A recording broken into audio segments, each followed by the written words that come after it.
Bom dia. Nós vamos falar hoje do recurso ordinário no processo do trabalho, né? No último encontro nosso, nós falamos sobre o recurso dos embargos de declaração e hoje nós vamos falar daquele recurso que é possível e cabível contra a decisão, sentença, né, que julga o processo na Justiça do Trabalho. Nós já comentamos, e só para a gente lembrar aqui, na Justiça do Trabalho, senhores, em razão do princípio da taxatividade, os recursos possíveis são aqueles recursos que existem em razão da criação de lei, ou seja, a lei determina quais são os recursos possíveis no processo trabalhista. E nós encontraremos esses recursos lá no artigo 893 da CLT. Então, o que eu estou querendo dizer para os senhores aqui é que são número clausos, né?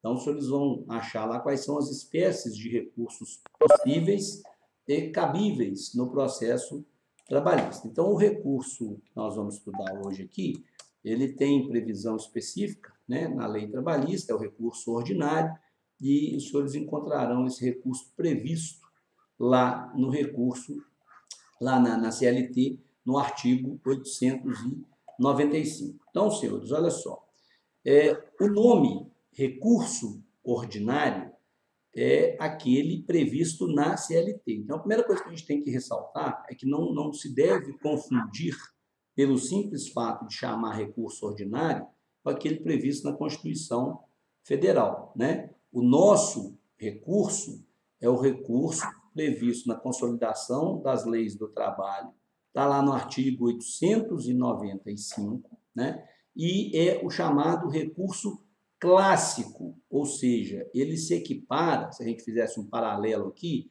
entre o direito processual do trabalho e o direito processual civil, o recurso ordinário ele se equipara à apelação. Por isso que a gente fala que é o recurso clássico, né? Em regra, ele é aquele recurso que é utilizado, né, aplicável, tem cabimento para impugnar todas as decisões finais, né, no processo do trabalho, todas aquelas decisões que colocam fim ao processo. Então, observem, senhores, que o recurso ordinário ele cabe tanto da decisão terminativa, aquela que extingue o processo sem julgamento do mérito, quanto da decisão definitiva, que é aquela que extingue o processo com julgamento do mérito. Então, toda vez que eu tenho uma sentença, né, eu posso interpor recurso ordinário. Por isso que a gente fala que lá, se a gente fizesse um paralelo, ele se equivaleria à apelação do processo civil, né? Lá no processo civil, os senhores sabem que da sentença cabe apelação.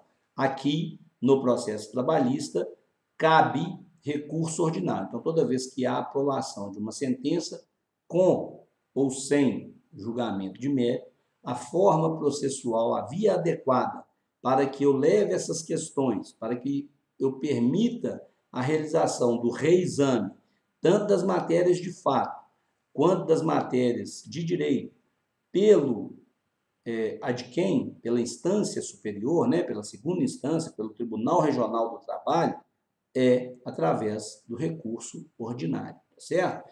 Então, vejam bem os senhores que a sentença, mesmo quando ela extingue o processo sem julgar o mérito, e se a pessoa prejudicada ou a pessoa que tiver interesse na revisão da sentença, ela quiser efetivamente atacar o motivo da terminação do processo ou impugnar a fundamentação e o entendimento daquele juiz que pôs fim no processo sem julgar o mérito, vou interpor recurso ordinário. Da mesma forma que o recurso ordinário tem o papel de reformar, né? Tem o papel de permitir o reexame ou até a cassação daquela sentença. Se houve julgamento com mérito, mas se há, por exemplo, nulidade, né? Imaginem os senhores naquela hipótese que a gente já tratou aqui anteriormente, inclusive foi motivo de avaliação nossa, do juiz ter praticado algum ato durante a instrução, por exemplo, indeferimento de uma oitiva de testemunha ou indeferimento da realização de uma prova técnica, né, de uma perícia. Aí você fez o protesto no momento adequado, como nós já vimos aqui, e aí agora a sentença veio, foi desfavorável, e você pretende impugnar, que é discutir aquela sentença, que é levar aquela sentença à segunda instância, ao adquém, para que haja uma reinterpretação, uma reanálise, um reexame da matéria. Nós utilizaremos o nosso recurso ordinário. Por isso que a gente diz que ele é o recurso clássico, porque é ele que permite pegar o processo, né, com a sua decisão, e levar a conhecimento do segundo grau. Você tira o processo da primeira instância, leva para a segunda instância, para que na segunda instância ele possa ser reexaminado, né?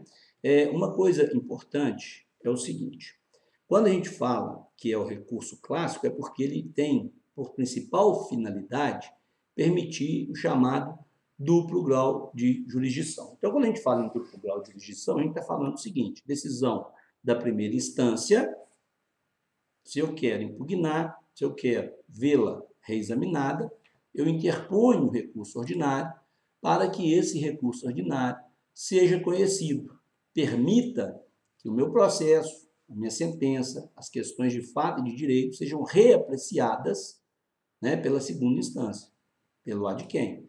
Então, por que é duplo grau de jurisdição? Porque ele permite que aquela decisão de primeiro grau seja reanalisada pelo segundo grau. E aí, quando a gente pega lá o artigo 895 da CLT, se a gente fizesse a leitura dele lá, os senhores veriam que o recurso ordinário ele é cabível para as decisões, como eu já disse, definitivas ou decisões terminativas, né, proferidas pelas varas, pelos juízes trabalhistas em primeira instância.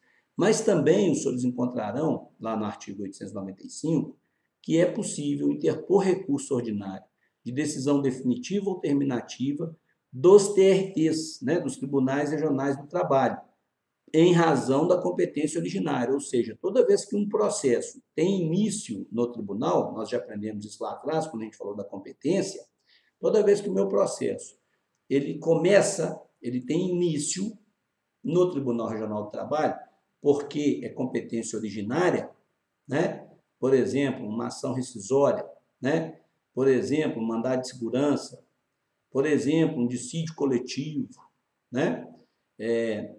Se essas ações iniciam no Tribunal Regional do Trabalho, que tem competência originária, quando sair a decisão proferida pelo Tribunal Regional do Trabalho, eu vou interpor recurso ordinário, porque ele é que permite o duplo grau. E aí, quem é que vai fazer o duplo grau de jurisdição? Quem é que vai fazer o reexame? Quem é que vai conhecer de novo da matéria? E vai, se for o caso, proferir um novo julgamento, né? Uma reforma daquela decisão, etc. É o Tribunal Superior do Trabalho. Nós já aprendemos que nas ações que têm competência originária no Tribunal Regional do Trabalho, eu interponho recurso ordinário para permitir o duplo grau de jurisdição e esse recurso ordinário sobe para a instância superior, que será o próprio TST, Tribunal Superior do Trabalho. Então, só para a gente lembrar e não fazer confusão. Se é reclamação trabalhista, se é ação sujeita à primeira instância, às varas, competência das varas dos juízes do trabalho, né, dos juízes do trabalho, aí, quando eu tenho sentença, eu vou interpor recurso ordinário, seja sentença terminativa, seja sentença definitiva. Se eu tenho um processo que ele começa a sua tramitação, o início dele é no Tribunal Regional do Trabalho, porque lá é a primeira instância, lá no TRT é que esse processo tem a sua origem, né, a primeira instância para aquele processo, obviamente, né, ação rescisória. O primeiro momento de tramitação nele será no Tribunal Regional do Trabalho. Então, ele começa no tribunal. Eu tenho direito de duplo grau de jurisdição, faço recurso ordinário da decisão que vier a ser proferida, né, se eu tiver interesse recursal, e efetivamente esse processo vai subir lá para o TST. Então, quando os senhores leem o artigo 895, os senhores compreendem exatamente isso, né? Decisão terminativa, decisão definitiva. Das varas do trabalho, né, proferida pelos juízes do trabalho, ou, se for a primeira decisão, em razão de competência originária, proferida pelo Tribunal Regional do Trabalho, eu também entro com recurso ordinário. Ok? Então, senhores, só para a gente entender isso aí, quando a gente fala de sentença, e nós já esmiuçamos aqui, quando ela é definitiva, tem julgamento do mérito. Quando ela é terminativa, é sem julgamento do mérito.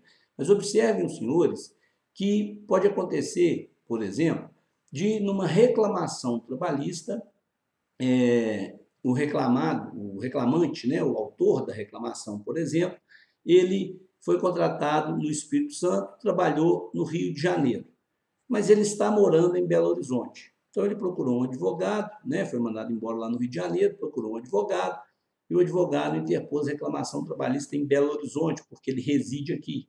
Nós já aprendemos o artigo 651, já aprendemos a forma, né, com que se dá a competência para conhecimento e processamento das reclamações trabalhistas. Então, vejam, senhores, que efetivamente, nesse caso, se o reclamante ingressar com uma reclamação em Belo Horizonte, tendo sido contratado no Espírito Santo e trabalhado no Rio de Janeiro, a empresa poderá interpor o que a gente chama, né, já aprendemos também, de exceção de incompetência, e vai alegar que o lugar da reclamação está incorreto e vai pedir para que o processo seja remetido ou para o Rio de Janeiro ou para o Espírito Santo, onde ele trabalhou, onde efetivamente ele foi contratado. Aí, imaginem os senhores, o juiz trabalhista recebe essa exceção, né, de incompetência e diz o seguinte, diz que realmente a competência não é dele e remete, reconhece que o rapaz não foi contratado, o reclamante não foi contratado e nem trabalhou em Belo Horizonte, reconhece então a incompetência em razão do lugar, né, e determina que o processo siga, né, seja redistribuído ou para uma vara do Espírito Santo, lá onde ele foi contratado, por exemplo, Vitória, né, ou para uma das varas trabalhistas do Rio de Janeiro, capital, por exemplo, né, onde ele teria trabalhado. Veja, essa decisão do juiz, que reconhece a exceção de incompetência em razão do lugar, se dá por incompetente para poder decidir aquela reclamação trabalhista, ela é uma decisão que coloca fim ao processo no âmbito do TRT da terceira região, ou seja, está remetendo o processo para outro estado da federação, para a jurisdição de outro tribunal regional do trabalho. Nesse caso, senhores, especialmente nesse caso, toda vez que a decisão retira o processo do âmbito do Tribunal Regional do Trabalho em razão do reconhecimento da incompetência, em razão do caso aqui do lugar, né, em razão do foro, ou se fosse também em razão da matéria, vamos supor que o tribunal entender, que o juiz entendesse que a matéria não era da Justiça do Trabalho, que a Justiça do Trabalho seria incompetente, que era questão de matéria civil. Então, toda vez que você retira o processo do âmbito da Justiça do Trabalho, e em especial da circunscrição, né, da jurisdição daquele Tribunal Regional do Trabalho, também cabe a interposição de recurso ordinário. Então, é uma exceção da regra, né? Porque essa decisão ela não termina e põe fim ao processo, porque o processo será transferido para outra justiça, se for o caso de incompetência em razão da matéria, vai para a justiça civil, por exemplo, ou ele terá continuidade em outro tribunal regional do trabalho, no do Espírito Santo ou no do Rio de Janeiro. Então, nesse caso específico, apesar de não ser uma decisão terminativa para o processo, é uma decisão terminativa para o âmbito do Tribunal Regional do Trabalho de Minas Gerais. Então, se o reclamante, por exemplo, tiver interesse em manter o processo em trâmite, né, processamento, perante o Tribunal Regional do Trabalho da Terceira Região, ele deverá interpor recurso ordinário, porque é isso que permitirá que aquela decisão do juiz, né, que reconhece a sua incompetência, seja revista, seja reexaminada. Né? Isso porque não há, senhores, no processo trabalhista, a figura do agravo de instrumento contra a decisão interlocutória. Se isso fosse na justiça comum, eu entraria com agravo de instrumento. Mas na justiça do trabalho, como eu disse, o rol, né, e por isso que a gente lembrou isso no início da aula, o rol de cabimento é taxativo. Então, é número clauso. Né? Números clausos é só aquilo que a lei define. Vejam, senhores, que o nosso agravo de instrumento, será objeto de estudo em breve, tem outra finalidade. Agravo de instrumento não serve para questionar a decisão interlocutória de imediato no processo trabalhista. Ok? Então, vejam bem, senhores, que, tendo sentença, seja definitiva, seja terminativa, né, eu preciso interpor recurso ordinário, se eu quero vê-la, né, se eu quero ver aquela decisão revista por qualquer forma, tá certo?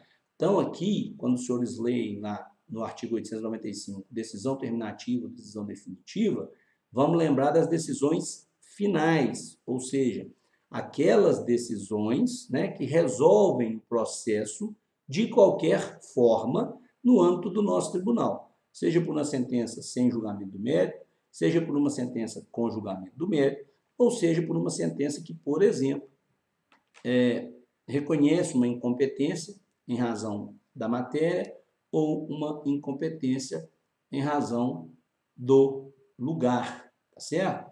Nesse aspecto, inclusive, senhores, é muito importante a gente observar que o próprio, né, TST, ele já reconhece a possibilidade do recurso ordinário interposto contra a decisão que acolhe incompetência, né, que é a súmula 214 do TST, lá na linha C, ela já prevê isso expressamente. Então, só para que não haja nenhum tipo de dúvida, né, os senhores se atentem para essa questão aí, tá certo? Uma outra coisa importante que a gente tem que falar sobre o recurso ordinário é o prazo da sua interposição. Vejam bem, por força de lei, o recurso ordinário tem prazo de interposição de 8 dias. Então, proferida a decisão, intimada, publicada a decisão, né? Intimada a parte, publicada a decisão, a partir do momento que a parte tem ciência da decisão, o prazo para interpor o recurso será de 8 dias, 8 dias úteis. Então, é aquela mesma regra de contagem de prazo. Veja, fui cientificado por intimação ou por publicação da decisão, decisão final, né, que terminou meu processo de qualquer forma, na segunda-feira, hoje, por exemplo, dia 8 de junho. Então, eu vou contar o prazo em 8 dias úteis a partir de amanhã, né? Por que a partir de amanhã? Porque o dia da publicação, nós já sabemos, a regra é essa, exclui o primeiro dia, né? O dia da publicação, o dia da ciência, inclui o dia do vencimento. Então, se eu tomo ciência dia 8 de junho, eu vou contar o prazo. Dia 9 de junho, primeiro dia útil. Dia 10, segundo dia útil. Aí eu vou lembrar que 11 e 12 são feriados, né? Sem expediente na Justiça do Trabalho. Vou lembrar que 13 e 14 é sábado e domingo, que eu vou contar olhando o calendário. Então, eu vou ter lá 9, 10, 15, 16, 17, 18, 19, 22 de junho. 8 dias úteis para interpor o meu recurso ordinário, ok? É assim que a gente faz a contagem. Então, cuidado, porque no CPC o prazo de apelação é de 15 dias. No processo de trabalho, exatamente em razão do princípio da celeridade, o prazo para interpor recurso ordinário contra a decisão final, contra a sentença, é de 8 dias úteis, tá certo? Então, prazo específico, 8 dias úteis, previsto em lei, certo? Senhores, o recurso ordinário, ele tem o efeito devolutivo. Nós aprendemos aqui, quando a gente falou dos pressupostos dos recursos, né, sobre o efeito devolutivo, é o que se aplica ao recurso ordinário, né? Ou seja, devolve ao tribunal, por isso que o efeito é devolutivo, devolutivo vem de devolver, né, de devolução, então devolve ao tribunal o conhecimento da matéria impugnada no recurso. Então, observe, se você teve uma sentença, se nessa sentença o juiz pronunciou sobre hora extra, o juiz pronunciou sobre 13º salário, sobre férias, né? E você foi vitorioso em 13º e férias, mas, porém, não obteve êxito em hora extra, né? E você interpõe um recurso para o tribunal, ao tribunal analisar, ao julgar o seu recurso ordinário, o tribunal irá manifestar, precisamente, sobre a matéria que você impugnou no seu recurso, ou seja, sobre as horas extras. Daí a importância de, no recurso, como a gente falou, você ter uma impugnação específica. Não cabe recurso genérico. Requer ao tribunal seja reavaliada e reformada a decisão, eis que o seu conteúdo foi injusto, indevido, né, ilegal, sei lá o quê. Você tem que falar. Está recorrendo de hora extra, por esse motivo, a prova foi assim, o documento é esse aqui, a decisão errou quando disse isso aqui, o percentual é tal, o reflexo é esse aqui. Tem que ser especificamente. Por quê? Porque o tribunal ele vai apreciar e vai julgar todas aquelas questões que tenham sido objeto de recurso. Se não foi objeto de recurso, em regra, o tribunal não vai se manifestar. Se você não recorreu de determinado ponto da sentença, aquele ponto da sentença, o tribunal não vai dizer sobre ele. A única exceção dessa regra, senhores, é aquela que a gente viu do embargo de declaração. Se por acaso tiver algum ponto do processo que não tenha sido solucionado, que não foi objeto de apreciação da primeira instância, o tribunal pode se manifestar sobre ele, desde que você tenha feito o seu embargo de declaração lá atrás e alegado a omissão do juiz. Lembra? Última aula nossa, olha, o juiz não falou de hora extra, falou nada, foi omisso. Você entrou com embargo de declaração. Pediu ao juiz que pronunciasse, aclarasse a decisão com relação à hora extra. O que o juiz fez? Nada. Manteve a decisão do jeito que estava. Aí você vai entrar com recurso ordinário e vai dizer para o tribunal, olha, excelência, né, desembargadores, senhores, doutos desembargadores, olha, o juiz da primeira instância foi omisso, nada manifestou, não se pronunciou, né? Não houve solução, não houve apreciação da matéria à hora extra. Entrei com embargo de declaração, pedi ao juiz que sanasse a omissão. O juiz manteve a decisão, nada pronunciou sobre a hora extra, continuou a omissão, continuou a ausência de manifestação jurisdicional sobre a hora extra. Aí você interpõe o recurso ordinário. No seu recurso ordinário, quando você explicar isso para os desembargadores, isso permitirá, né, que o tribunal aprecie e julgue aquela matéria que foi suscitada em razão do pré-questionamento do embargo de declaração e que ainda não foi solucionada. Então, observem os senhores como é que é importante aquela figura do pré-questionamento que nós falamos do embargo de declaração. Aí o tribunal ele pode fazer duas coisas, ou ele pode julgar, ou ele pode simplesmente determinar que o processo volte à primeira instância e que o juiz julgue aquilo ali, né? Vai depender, obviamente, do conteúdo da matéria, da especificidade do processo, né? do pedido do recurso, etc. Então, vejam os senhores que efetivamente, tudo aquilo que você impugnar, tudo aquilo que você questionar, tudo aquilo que for objeto do seu recurso ordinário, vai devolver para o juízo adquém o reexame dessa matéria. Por isso que a gente fala. O juízo adquém, no recurso ordinário, vai reexaminar a matéria de fato e de direito, porque a devolutibilidade é ampla, e é ampla porque é duplo grau de jurisdição, nós já sabemos disso, duplo grau de jurisdição conhece tudo. Conhece matéria de fato, conhece matéria de direito. Então, o recurso ordinário ele devolverá ao juízo adquém o reexame de toda a matéria, seja ela de fato ou de prova, que efetivamente tiver sido objeto de impugnação específica no recurso pelo recorrente, né? Significa dizer o seguinte, o efeito é devolutivo, desde que você questione os pontos especificamente no processo, os pontos da matéria objeto da impugnação no processo. Isso é que vai devolver, isso é que vai ser devolvido, isso é que vai ser objeto de reanálise da segunda instância, né? Nós já falamos aqui, quando a gente estudou os pressupostos genéricos, que em regra, senhores, por força da lei também, que é o artigo 899 da CLT, os recursos trabalhistas, eles têm efeito devolutivo, meramente devolutivo. Efeito suspensivo no processo de trabalho é exceção da regra, né? É o que está previsto lá no artigo 899, ok? Então, a ideia é que tudo aquilo que o recurso não atacou, tudo aquilo que não foi objeto de recurso pelas partes, transita em julgado, ou seja, faz coisa julgada, mesmo que outras matérias estejam sendo discutidas. Exemplo, você não recorreu de 13º de férias, como eu falava aqui há pouco, mas você recorreu de hora extra. Férias e 13º, ninguém vai questionar. Ninguém questionou. Transitou em julgado. Aquilo que já foi decidido sobre férias e sobre 13º, resolveu. Acabou, já era. Coisa julgada. Sobre horas extras, permanecerá a discussão. Ok? Sobre horas extras, a discussão vai permanecer. Certo?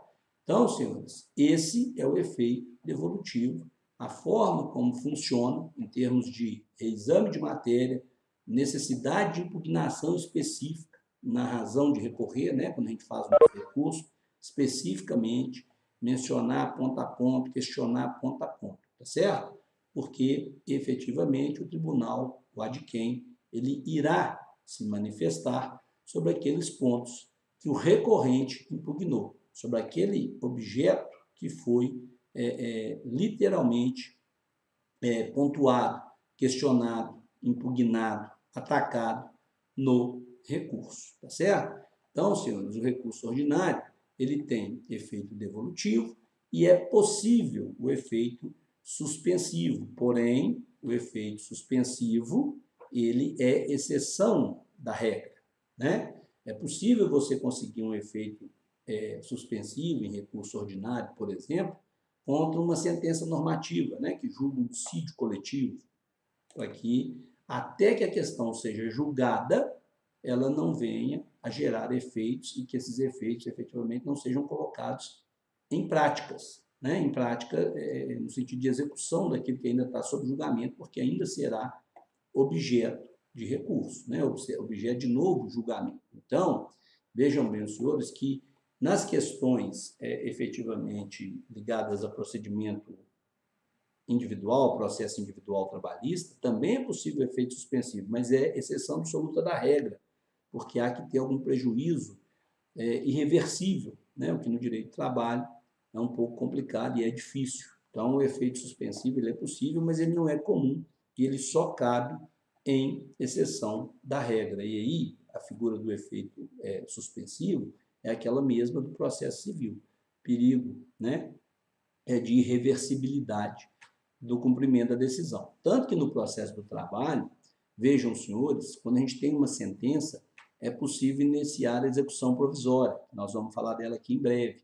A execução provisória é aquela que permite que o processo tenha encaminhamento, né, tenha prosseguimento, até que a decisão se torne definitiva, mas ele não leva a execução a cabo, ele não leva a execução ao fim, ou seja, você vai fazendo a execução, você vai elaborando os cálculos, né? O juiz determina que as partes apresentem cálculos, como já foi decidido no processo, e quando chegar nos cálculos, o juiz manda determinar a garantia do juízo. Para por aí. Aguarda o trânsito em julgado. Se o trânsito em julgado terminar, é que a execução continua. Mas isso será objeto de matéria própria de execução, só para a gente não ficar aqui sem mencionar isso, tá certo? Os pressupostos de admissibilidade no recurso ordinário, esses são importantes. Primeiro, além de todos aqueles pressupostos genéricos que nós já estudamos, intrínsecos e extrínsecos, todos eles se aplicam ao recurso ordinário, nós temos que chamar a atenção aqui para alguns pontos específicos do recurso ordinário quanto a esses pressupostos. Primeiro, custas e depósito recursal. Veja bem, no recurso ordinário, se a sentença determinar alguma condenação de pagar quantia, a parte recorrente deverá promover o pagamento, tem que fazer o pagamento das custas e o pagamento de um chamado depósito recursal. As custas é 2% sobre o valor da condenação. Se o juiz arbitrar a condenação em 100 mil, as custas é de 2%, 2 mil. Se o juiz arbitrar a condenação em 10 mil, as custas é de 2%, R$200, né? E assim vai. Tem que pagar as custas. Se não pagar as custas, o recurso estará sujeito à deserção, ok? Detalhe, o depósito recursal é uma figura ligada à caução, como se fosse uma garantia processual.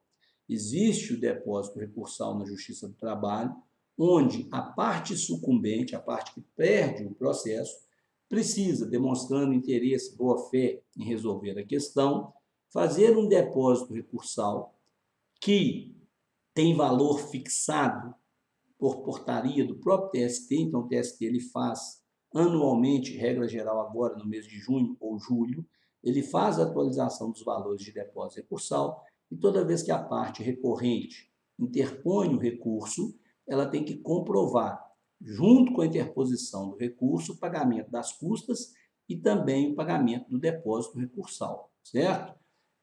O empregador é que deve proceder a esse pagamento.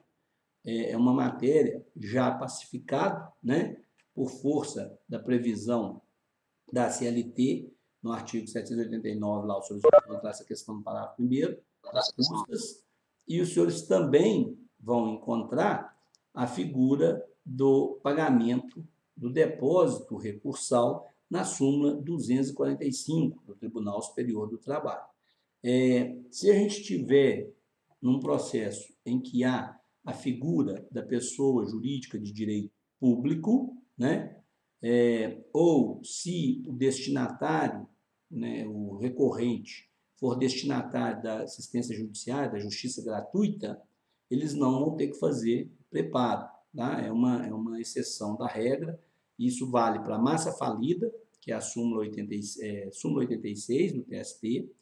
Isso vale para a pessoa de direito público, artigo 790-A, inciso 1, né, da CLT.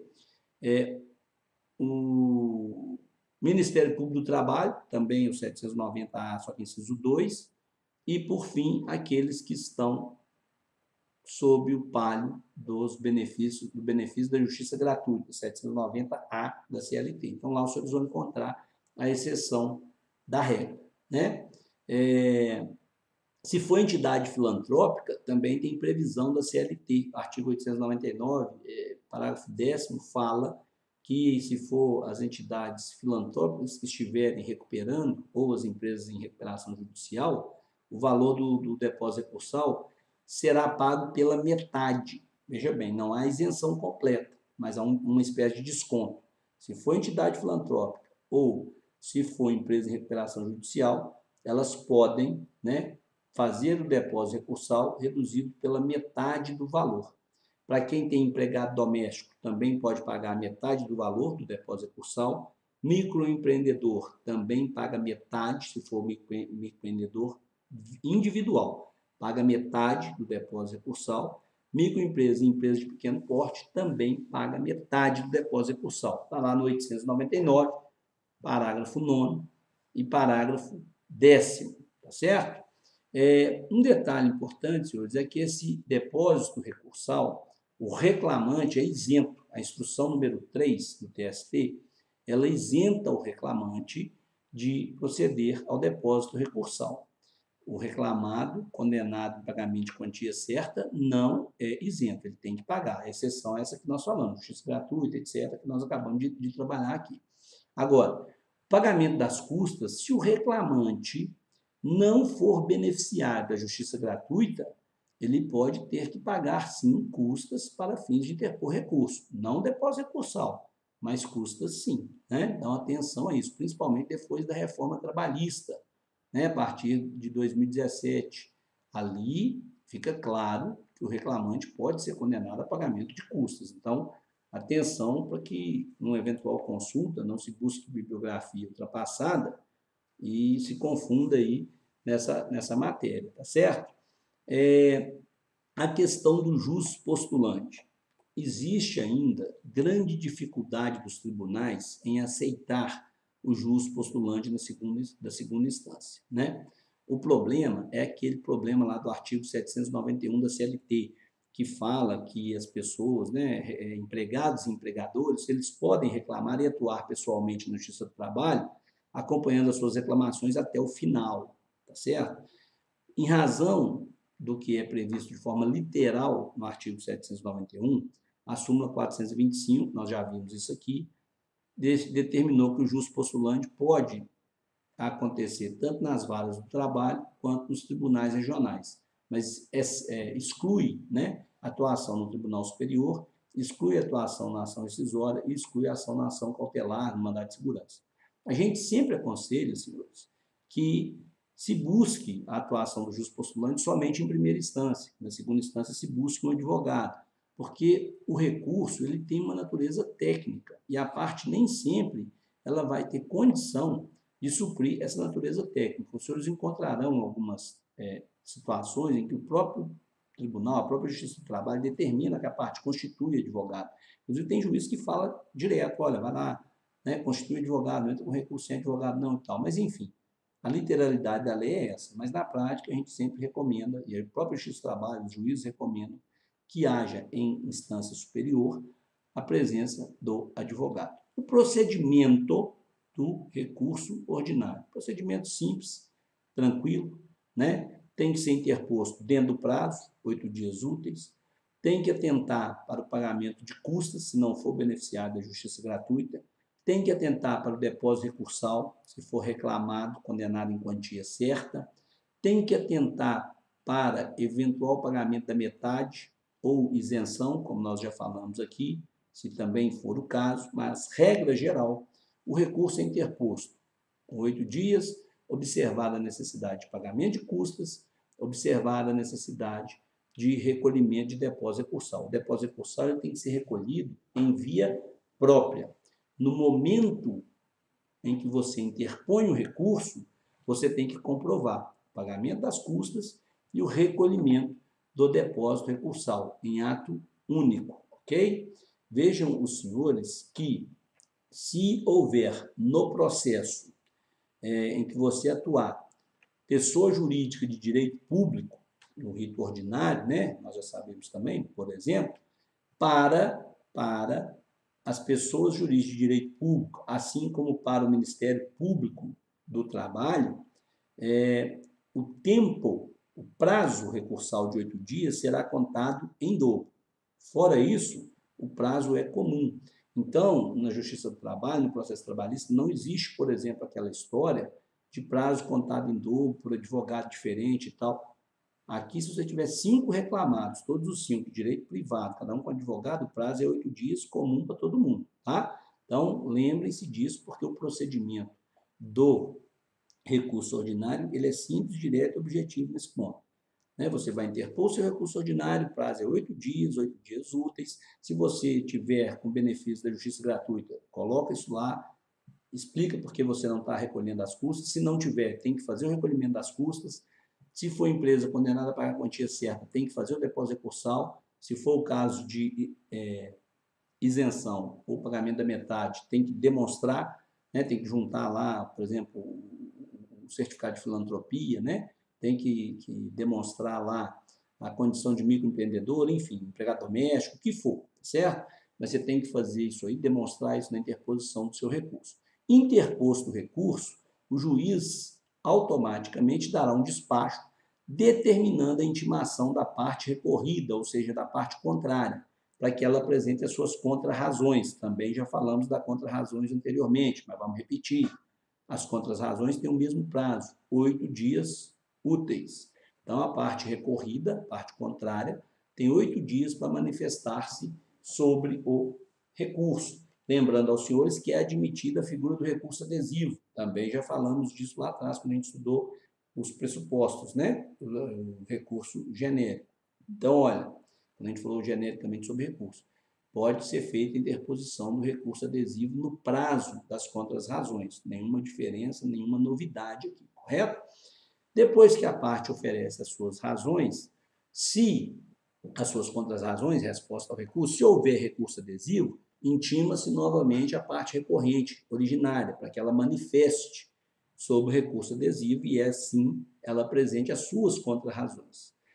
Feito isso, o processo seguirá para o tribunal, é o que a gente fala de remessa, Então, o juiz recebe o recurso, abre prazo para a parte contrária, para a parte recorrida responder, a parte recorrida responde, o juiz recebe o processo novamente, determina a sua subida, a sua remessa para o Tribunal Regional do Trabalho. Quando chegar lá no Tribunal Regional do Trabalho, se o recurso for admitido, o juiz tem que ser admitido, obviamente. Se tiver cumprido prazo, tempestividade, todos aqueles pressupostos que nós já vimos. Chegando lá no tribunal, o juiz o processo será distribuído, haverá nomeação de um desembargador, um juiz relator, e ele será o responsável por dar andamento do processo. Ô, professor, mas e se por acaso o meu recurso ordinário não for admitido? Eu entrei com o recurso ordinário aqui para o juiz do trabalho, né, na da vara, e ele não admitiu porque, por exemplo, falou que o meu recurso não cumpria determinado requisito processual. Se o juiz não admitir o seu recurso ordinário, aí sim é que vai entrar naquela história que a gente vem falando aqui do agravo de instrumento. Esse é o papel do agravo de instrumento. O único objetivo, o objetivo único e específico do agravo de instrumento é destrancar recurso, permitir que o recurso que não foi admitido suba, vá para a instância superior, né? Para a instância ad quem. Então, veja, você entra para o seu recurso ordinário. Foi admitido? Só para o tribunal. Não foi admitido? Agravo de instrumento. Nós vamos estudar agravo de instrumento aqui na aula próxima, né? Não é hoje que nós vamos falar dele, mas é nessa hipótese que ele cabe. Então, quando você recebe o recurso, quando o juiz recebe o recurso ordinário, ele admite, com as contras-razões, prestadas as contras-razões pela parte recorrida, determina a subida para o tribunal. Chegou lá no tribunal, haverá a nomeação de um relator, né, no juízo de quem, e o juízo de quem, através do relator, fará o reexame desses pressupostos de admissibilidade do recurso. Se ele, quando o processo chegar no tribunal, se o relator entender que todas as regras foram observadas, se o relator entender que o processo de fato é um processo que cumpre todos os requisitos, né, para os recursos, ele vai observar se há matéria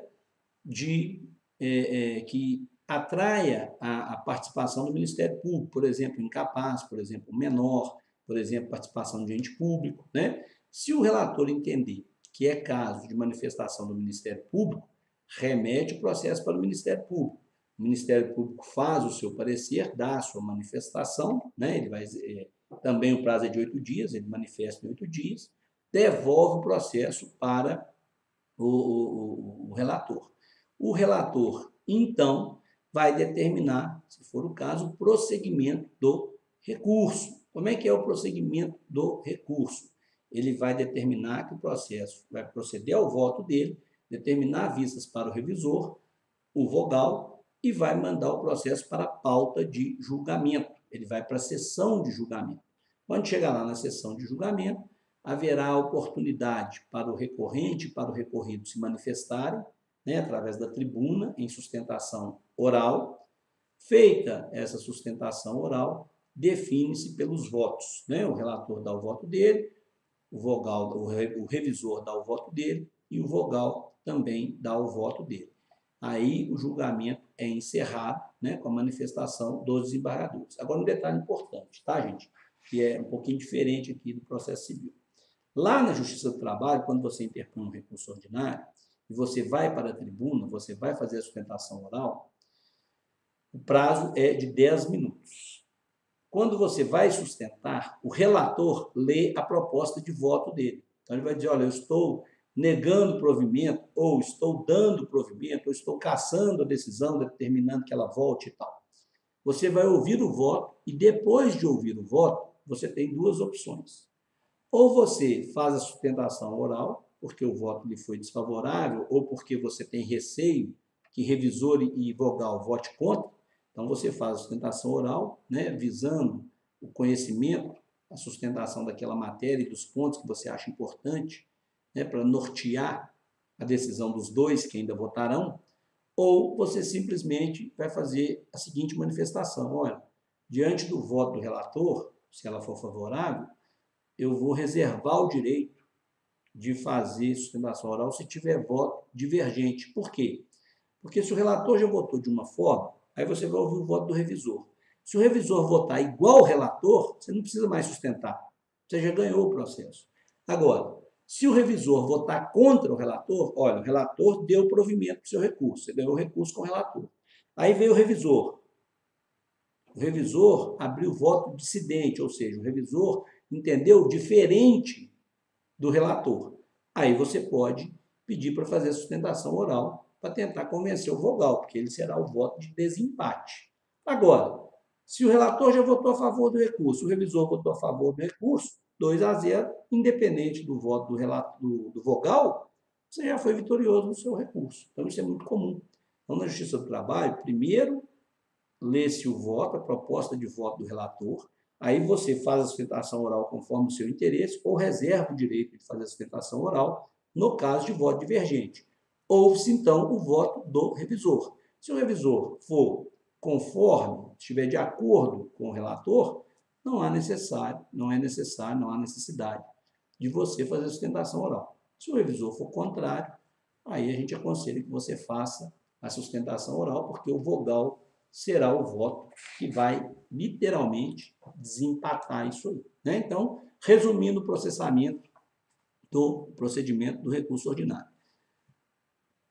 Publicou a decisão, 8 dias para entrar com recurso, 8 dias úteis. Tem que recolher as custas e tem que fazer o depósito recursal, se for o caso. Feito a interposição do recurso ordinário, cumprido o recolhimento de custas e de depósito, o juiz dará vista para a parte contrária. Ele vai admitir o seu recurso ordinário, admitir o recurso, vista por recorrido. O recorrido, então, tem 8 dias úteis para interpor, né, para apresentar suas contrarrazões. Nesse prazo de contrarrazão, 8 dias úteis, ele também pode interpor, caso ele queira, o recurso adesivo, que é aquilo que nós já estudamos lá atrás, quando a gente estudou os recursos em geral, né? Volta o processo para o juiz. Se tiver recurso adesivo, abre vista para o recorrido, que no caso é o recorrente do recurso principal. Ele responde, né, o recurso adesivo. Se não houver recurso adesivo, ele determina a remessa do processo para o tribunal. O processo chega no tribunal, haverá a nomeação de um relator. O relator, então, pega o processo, observa se há ou não algum ponto que, em juízo de admissibilidade, deva ser questionado, deva ser indeferido. Se não houver nada, se o recurso estiver correto, cumpriu todos os requisitos, o relator, então, determina o processamento, dá o voto. Se for caso de assunto que haja interesse, obrigatoriedade de participação do Ministério Público, menor, incapaz, ente de direito público, né, envolvido na reclamação, aí ele dá a vista para o Ministério Público. O Ministério Público faz um parecer em 8 dias, devolve para o relator. O relator, então, encaminha o processo para voto. Relator, revisor e vogal. E marca a data do julgamento, a sessão em que o processo será julgado, qual é a pauta que o processo será levado a julgamento. Intima as partes que podem comparecer e têm o direito regimental e legal de fazer sustentação oral por 10 minutos. Na sustentação oral, o advogado ocupa a tribuna, né? Os advogados das partes ocupam a tribuna. Primeiro é lido o voto e, na sequência, recorrente fala, recorrido fala. Se o voto for favorável, você pode reservar o direito de falar somente no caso de voto divergente do revisor. Se for o voto desfavorável, você faz desde logo a sua sustentação oral. Terminada a sustentação oral, proclama-se o resultado do julgamento. Colhe o voto do revisor, colhe o voto do vogal, declaram o resultado, se foi procedente, se foi parcialmente procedente, se foi negado provimento ao recurso, né, se não foi procedente o recurso, e aí, findo isso, o julgamento está encerrado, haverá a publicação dessa decisão com o que a gente chama de acórdão, né? Eles vão publicar o acórdão, tá certo? Então, vejam, os senhores, que o procedimento do recurso ordinário, ele é muito simples e muito objetivo, né? Objetivo. Na Justiça do Trabalho, senhores, existe uma questão em razão da celeridade, da simplicidade de forma, que não há no processo trabalhista, não se aplica no processo trabalhista, no recurso ordinário, aquela figura do embargo infringente, né? Quando a decisão é unânime. Ah, mas o resultado lá da reclamação trabalhista do acórdão foi 3-0. Relator, revisor e vogal decidiram, né, pelo não provimento, por negar provimento ao recurso. Então, a decisão foi unânime. Não há que se falar na interposição de embargos infringentes, nem né? Na verdade, o embargo infringente pelo CPC ele já nem chama embargo infringente mais. A gente fala embargo infringente por referência estatutária, né? De regimento, mas nem é correto. O correto, na verdade, é o incidente de julgamento do resultado não unânime. Na Justiça do Trabalho não se aplica essa figura, incidente do julgamento do resultado não unânime. Na Justiça do Trabalho, esse procedimento, apesar de não haver previsão expressa na CLT e apesar de sustentarem que poderia ser aplicável por aplicação subsidiária do CPC, não será o caso. E não será o caso, senhores, por um motivo muito certo, muito rápido para a Justiça do Trabalho, muito objetivo, que é a celeridade. Esse tipo de procedimento, a Justiça do Trabalho entende, é incompatível com a celeridade, com a economia, com a simplicidade, né? Com a eficiência e também com a que eles chamam de vedação do retrocesso social. Veja bem, existe uma instrução normativa número 39 do TST que declara incompatível com o processo de trabalho essa aplicação do artigo 942 do CPC, que fala exatamente sobre esse incidente de julgamento, do julgamento do resultado não unânime. Então, isso não existe na Justiça do Trabalho. Se o resultado for 2-1 ou 3-0, não há o que se falar em termos de recurso específico quanto a esse ponto. Da decisão proferida em acórdão, vai caber o recurso de revista, né? Que será o objetivo de aula próxima nossa, ok? Então, senhores, feitas essas considerações, eu gostaria aqui que os senhores abrissem os microfones dos senhores, na verdade, eu mesmo já estou abrindo aqui, para que a gente converse aqui um pouquinho e os senhores se manifestem aqui, ó. Ana Tinoco, tudo certo? Está claro aí? Alguma dúvida, alguma questão que você queira pontuar aí sobre o recurso? Não, tá tranquilo, professor. Consegui acompanhar tudo, tá tudo tranquilo. Obrigada. Beleza. Cláudio, e aí?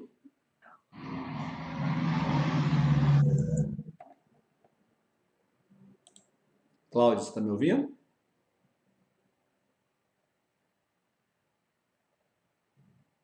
Cristiano, você está me ouvindo?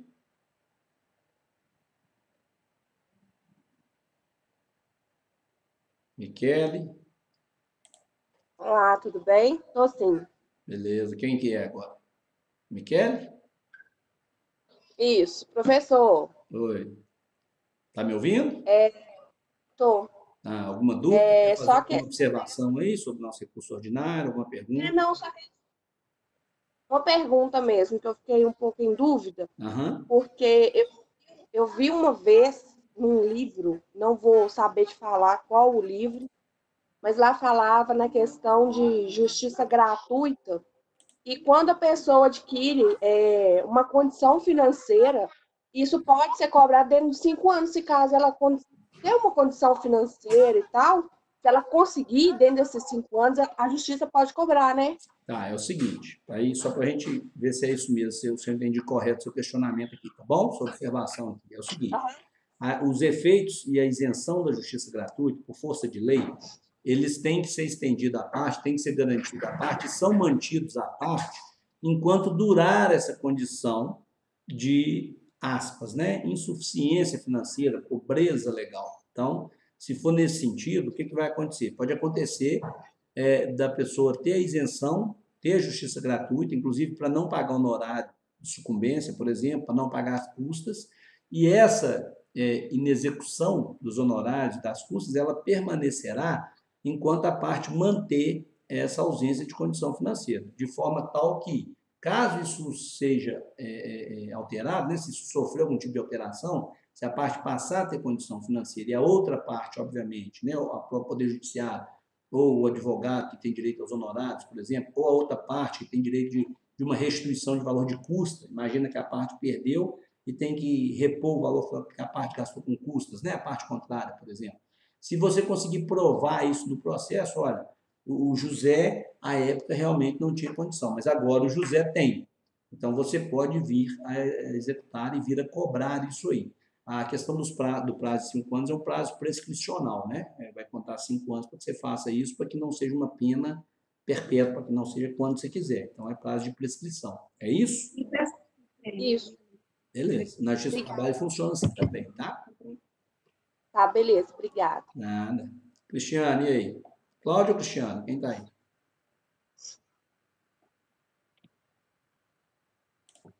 Cláudia? Oi, professor, tá me ouvindo? Estou te ouvindo bem. Você me ouve? Eu não tô te vendo. Você não me ouve? Não te vejo.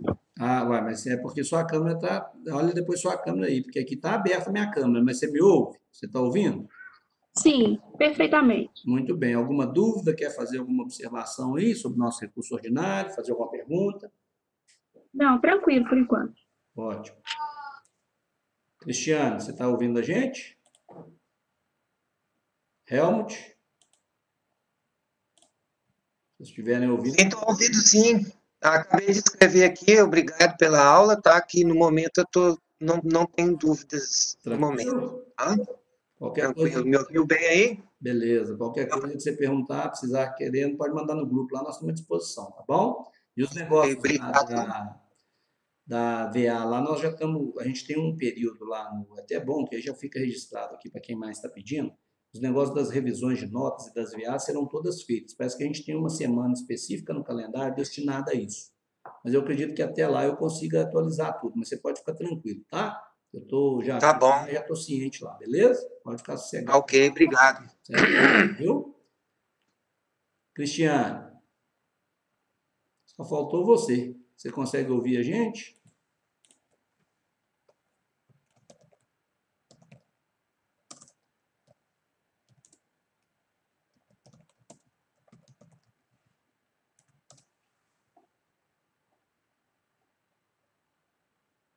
Alguma dúvida, Cristiano? Quer fazer alguma pergunta, alguma consideração? Quer mandar pelo chat aí?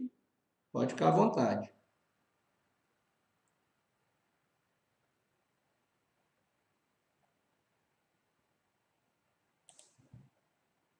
Beleza, então. Senhores, olha, mais uma vez, eu agradeço aí a presença dos senhores aqui, né, terem acompanhado a gente aqui na aula ao vivo.